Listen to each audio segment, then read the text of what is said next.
कि सबसे पहले तो सत्य जो कहीं छिपा हुआ है वो कहाँ छिपा है, इसकी खोज करनी चाहिए। इसे ढूंढना चाहिए कि छिपे हुए सत्य को हम कहीं से ढूंढ निकालें, क्योंकि सत्य एक जंगल की आग की तरह फैलता है और सब लोग उसे बुझाना चाहते हैं जल्दी जल्दी। सत्य की जो ऊष्मा है वो बड़ी प्रखर है, जला देती है। तो लोग बचना चाहते हैं सत्य से, सत्य को अपनी दृष्टि से ओझल रखना चाहते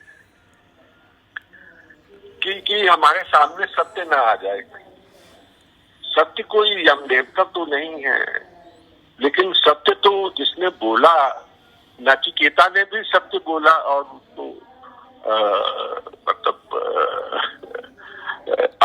नचिकेता आत्मजयी थे, उन्होंने सत्य बोला तो उसका परिणाम था। नचिकेता में तो साहस भी बहुत था ना, तो वो तो यमराज से भी भिड़ गए। साहस था तो साहसी क्या कायर व्यक्ति सत्य बोल सकता है?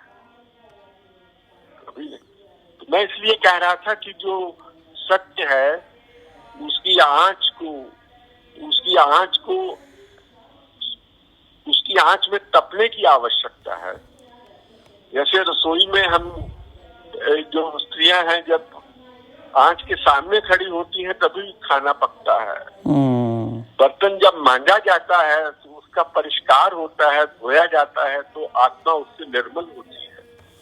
आटे को जब गूंथते हैं, मथते हैं, ऐसे ही हम अपने आप को गूंथते रहें, मथते रहें, तभी हम सत्य का कोई आविष्कार तो नहीं कर सकता। सत्य तो सामने ही है, लेकिन उसको छुपाने की कोशिश ज्यादा होती है ना, ढकने की। उसको छिपाने की इसलिए है कि हम सत्य से डरते हैं, क्योंकि मनुष्य बेसिकली जो अंततोगत्वा कहीं ना कहीं सत्य के लिए जो साहस चाहिए, जो आत्मबल चाहिए, जो गांधी जी ने पूरा दर्शन इसी आधार पर माय एक्सपेरिमेंट्स विद सत्य के साथ जो उनके प्रयोग थे, उन्होंने पूरा जीवन ही उसी को समर्पित किया। नहीं, कहने से ज्यादा शायद सुनने का साहस चाहिए ना, सुनने का भी। मैं यही मैं कह रहा हूँ कि सत्य का हमारे यहाँ से जो कहा गया है श्रुति में ही है कि सत्य का श्रोता तो दुर्लभ, सत्य का वक्ता तो दुर्लभ है, लेकिन सत्य का श्रोता सुदुर्लभ और भी दुर्लभ है। हमें ये साहस चाहिए कि हम सत्य के श्रोता भी समाज में पनपने का अवसर पाए। उपनिषद में एक जगह आया है कि ये हिरण्यमयेन पात्रेण अपिहितम सत्यस्य मुखम, ईशावास उपनिषद। ईशावास तत्वम अनावृणु पूषण सत्य धर्माय रक्षण।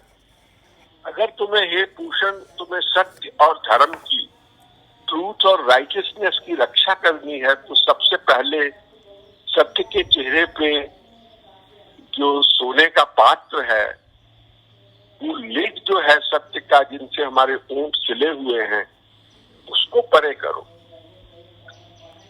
सत्य तो तभी सत्य बोला जा सकता है जब कोई प्रलोभन, जब कोई लालच, जब कोई, तो गांधी जी की तरह फिर आदमी जो घर फूके अपना चले हमारे साथ, ऐसा कितने लोगों में साहस था। लेकिन गांधी जी का जो आत्मबल था, जो उनमें संवाद स्थापित करने की शक्ति थी कि वो भाषा और बोली न जानते हुए भी संवाद स्थापित कर देते थे, वो सत्य की ही तो ताकत थी। उन्होंने तो सत्य को ही ईश्वर माना ना, सत्य को ही ईश्वर माना।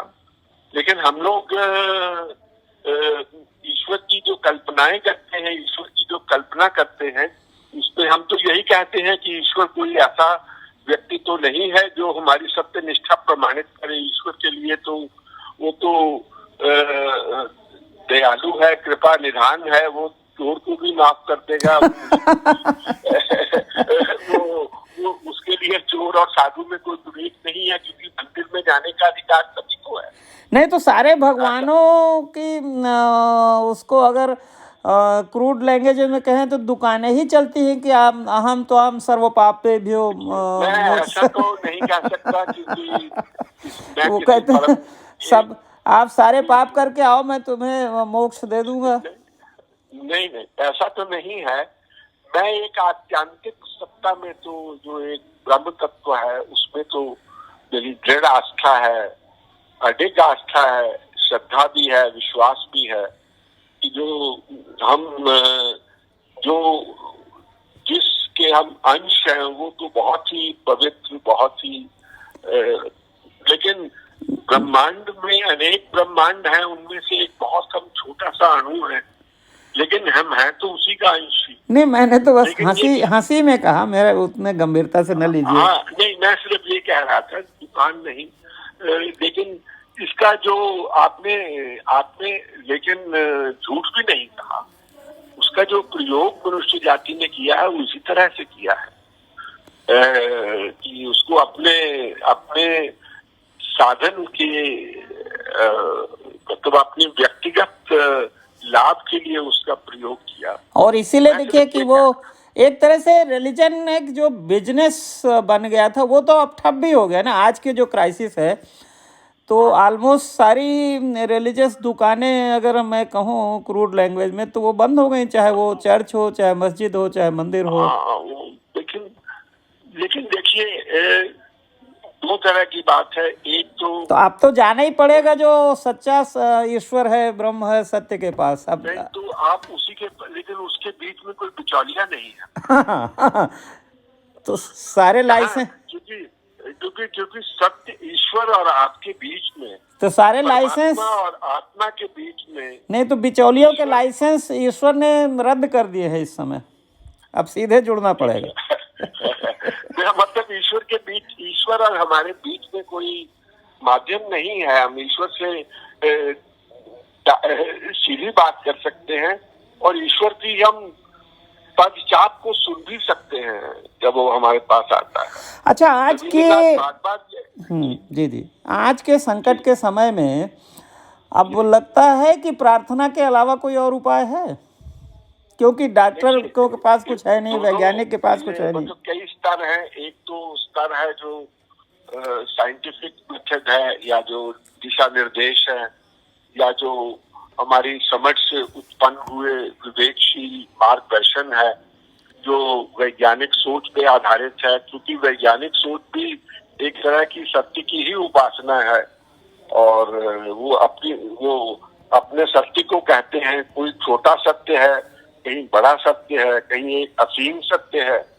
लेकिन मुझे लगता है कि हमारे यहाँ जो परंपरा है उसमें यही बात कही गई है कि औषधियां बताई गई हैं, रोग का उपचार बताया गया है, लेकिन ओम अच्युत अनंत गोविंद नाम स्मरण भेषजात नश्यन्ति सकला रोगा सत्यम सत्यम वदाम्यहम। ये चरक संहिता का है। ये चरक संहिता, चरक ने ये कहा बाद में कि मैंने सारी रोगों की औषधियों का निदान लिख लिया है, लेकिन मैं ये कहता हूँ कि अच्युत अनंत गोविंद के नाम स्मरण की औषधि के अलावा, जो औषधि भी है और आशीर्वाद भी है, दोनों है, उसके अलावा और कोई विकल्प नहीं है। ये मैं सत्य कह रहा हूँ, ये मैं सत्य कह रहा हूँ, ये मैं सत्य कह रहा हूँ। तो उससे क्या ताकत मिलती है, मतलब वो किस रूप में काम करता है एक्चुअली? गांधी जी ने जो राम नाम की शक्ति, राम नाम को आधार बनाया, उसकी जड़ें कहीं ना कहीं जाकर यही हमारे भारतीय दर्शन में ही खोजी जा सकती। नहीं, गांधी जी ने तो जब बहुत बीमार थे तो पेंसिलिन सजेस्ट की गई थी, नहीं लिया था। उन्होंने कहा कि भाई राम नाम ही मेरी औषधि है। उन्होंने कहा कि पेनक्रियाज का मैं इलाज विदेशी नहीं करूंगा, और उनकी आस्था थी। और उन्होंने राम नाम पर ही, जब उन्होंने कहा कि ईश्वर को जब तक मुझसे काम लेना होगा मुझे जीवित रखिएगा, तो गांधी जी को किसी ने एक पत्र लिखा है, हरिजन में मैंने देखा था, जब वो उसका राम नाम की वो बात, औषधि की बात कह रहे थे कि उनका लड़का बीमार था किसी का, तो वो ठीक नहीं हो रहा था, और वो गांधी जी का राम नाम का मंत्र उसका उपासना कर रहा था। तो उसने कहा, गांधी जी को लिखा कि आपके जो उपाय से कोई फायदा नहीं हो रहा। तो गांधी जी ने जो उसको उत्तर दिया वो भी छपा है उसी में, हरिजन में ही। उन्होंने कहा कि तुम एक MBBS को फिर एक अपनी साइंस पढ़ने में 5 साल लगते हैं, फिर वो उसका प्रयोग करता है, वो दवा बनती है। तो आप इतनी जल्दी राम नाम से जो अपेक्षा कर रहे हैं, वो अपेक्षा आपकी गलत है। थोड़ा सा धैर्य और दृढ़ विश्वास ये होना चाहिए। मैं जानता हूँ ये इस बात को ऑब्सक्योरेंटिज्म कहकर, एक पुरातन पंथी बात कहकर उड़ाया जा सकता है, लेकिन इसमें एक सत्य अंतर्निहित है। जब आपकी आस्था दृढ़ है और जब आप विधाता को मानते हैं, तो आपको विधाता के विधान को भी मानना पड़ेगा। तो तभी काम करेगा जब आप प्रार्थना के साथ धैर्य और विश्वास हो, या विश्वास हो, धैर्य हो, तब प्रार्थना हो। हाँ, नहीं, भय बिन हुए न प्रीति, तो कहा ही है। लेकिन मैं ये कह रहा था कि जो भय नहीं, एक शरणागति का भाव तो रूह हमें विकसित करना चाहिए। ये तो पतंजलि योग सूत्रम में भी है ना, ईश्वर शरणागति। हाँ, शरणागति जो है गीता में भी जो अर्जुन जो है, उन्होंने दूसरे अध्याय में यही कहा है कृष्ण को, शादी माम त्वाम प्रपन्नम, मैं तुम्हारी शरण में आया हूँ, मेरे पे बुद्ध शासन करो, मुझे बताओ। तो जो पूरा गीता का उपदेश है वो शरणागति ही है। तो अंत में जो कहा है भगवान कृष्ण ने कि ये सर्वधर्मान परित्यज्य मामेकम शरणम व्रज, तो शरणागति का इससे बड़ा उदाहरण और क्या हो सकता है। यहाँ शरण शब्द का सीधा ही प्रयोग है। लेकिन ये शरणागति के लिए पात्र कौन है, कुपात्र कौन है, ये एक और बहस है, जिसपे हम थोड़ा सा विचलन हो सकता है। लेकिन मैं ये अवश्य समझता हूँ कि आस्था और विश्वास के बिना, ये इस समय में भी जब भयंकर एक विभीषिका का समय है, जो निदान बताए जा रहे हैं, वैज्ञानिक उपाय, उनके साथ साथ हमें अपनी आंतरिक शक्ति को भी दृढ़ करना पड़ेगा। और वो आंतरिक शक्ति एंडलेस प्रेयर, एक अंतहीन प्रार्थना है, जिसका ये नहीं कि हमने आज एक बार हनुमान चालीसा पढ़ लिया। स्मरण और निरंतर स्मरण, आज भी, कल भी और आज के बाद भी जब हम नहीं होंगे, यही एक उपाय मनुष्य के पास है।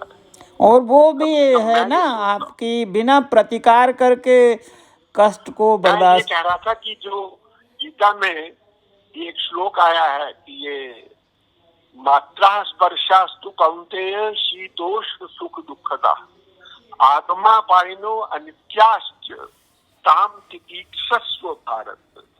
हे अर्जुन, ये जो इंद्रियों के विषय है, मात्राओं की जो मात्रा स्पर्श है, सर्दी है, गर्मी है, सुख है, दुख है, रोग है, आरोग्य है, इन सबको, ये तो आत्मा पाइनो है, आने जाने वाले हैं, ये स्थायी और स्थिर मूल्य, शाश्वत मूल्य नहीं है। इसलिए तुम्हें इन्हें सहना पड़ेगा, तितीक्षा अपने अंदर पैदा करनी पड़ेगी। और तितीक्षा को फिर उन्होंने कहा कि जो उसकी टीका या मीमांसाकारों ने ये कहा कि तितीक्षा क्या है, सहनम सर्व दुखा नाम अप्रतिकार पूर्वकम चिंता विलाप रहितम सा तितीक्षा निगम्यते।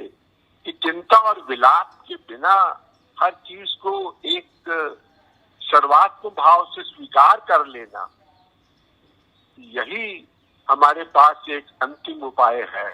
तो गांधी जी ने तो सत्याग्रह को भी इसी रूप में मेरे ख्याल से लिया था। उन्होंने जो सत्याग्रह कहा, जिसे हम लोग जर्नलिज्म की लैंग्वेज में एक हथियार का वर्ड आजकल बहुत, वो धरना प्रदर्शन हंगामा नहीं था ना उनका सत्याग्रह। हंगामा नहीं था, हंगामा करना उनका मकसद नहीं था।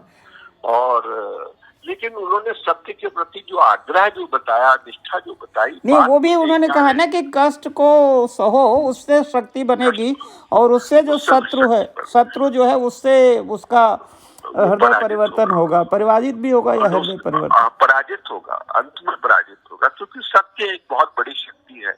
हमारा यहाँ लिखा हुआ है, सत्य में जयते, सत्य की विजय होती है, लेकिन उसमें समय लगता है।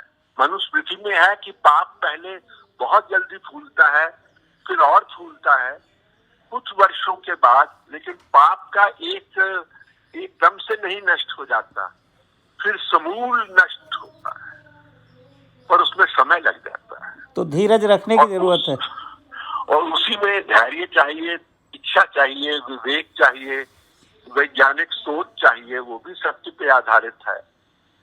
तो मैं ये समझता हूँ, लेकिन सत्य के साथ ये एक थोड़ी सी, सत्य के बोलने वाले तो कम है ही, सत्य के श्रोता और भी कम है। लेकिन बोलने वालों को धीरज के साथ बोलते रहना चाहिए, बोलेंगे तभी मिलेंगे ना श्रोता। आप जैसे मनीषी लोगों का ये कार्य है कि वो सत्य के श्रोता भी समाज में पैदा करें, उनको प्रोत्साहन लाएं, क्योंकि सत्य का श्रोता होना बहुत ही दुर्लभ है। हम सच्ची बात सुनने का साहस हमारे अंदर नहीं है, बोलने का साहस तो कम है ही। बहुत सही, त्रिपाठी जी बहुत बहुत धन्यवाद। आपका बहुत बहुत धन्यवाद। आपसे इतनी बात करके हमेशा प्रेरणा मिलती है, क्योंकि नहीं सर, आप प्रेरणा तो मुझे मिलती है, आपसे ज्ञान और प्रेरणा मुझे दोनों मिलती है, क्योंकि मैं शुरू से ही ये सोचता रहा हूँ कि आप एक निस्वार्थ भाव से किसी एक सामाजिक और राजनीतिक दर्शन को लेकर चले, और उसमें आपका स्खलन नहीं हुआ। ऐसे बहुत कम लोग जिनका आप आदर करते हैं। नहीं सर, प्रणाम करता हूँ मैं आपको, ये आपका आशीर्वाद है मेरे ऊपर। नमस्कार। नमस्कार। नमस्कार।